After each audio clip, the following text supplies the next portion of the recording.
Ang red notice ay isang request lang at hindi ito sapilitan. Attorney G, tama ba ang pagkaka-aresto sa akin? As a rule, isang judge lang ang may constitutional authority na mag-issue ng isang warrant of arrest at hindi ito kinakailangang dala ng arresting officer kung siya ay mag-aaresto. Ang mahalaga lang ay may valid warrant na na-issue. Pero meron itong dalawang exceptions. Ang una ay ang tinatawag nating valid warrantless arrests at pwede lang mangyari ito kapag nahuli ka ng pulis sa akto o kaya naman kakatapos lang ng isang krimen at may personal knowledge ng pulis na ikaw ang may kagagawa nito at kung may hinahabol silang tumakas na preso. At ang pangalawa naman ay ang tinatawag nating red notices na galing sa International Police o Interpol. Ito ay ini-issue ng mga hukuman sa ibang bansa o kaya naman ng isang international tribunal katulad ng ICC. Pero tandaan natin na ang isang red notice ay isang request lang at hindi ito sapilitan. Kaya dito sa Pilipinas, ang PNP at ang DOJ pa rin ang magdidesisyon kung ipapatupad ba ito o isasantabi lang. At dito tayo nagkakagulo dahil ang pagdidesisyon kung ang isang red notice ba ay pagbibigyan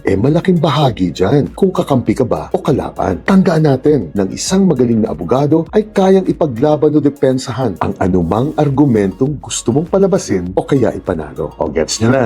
Genial!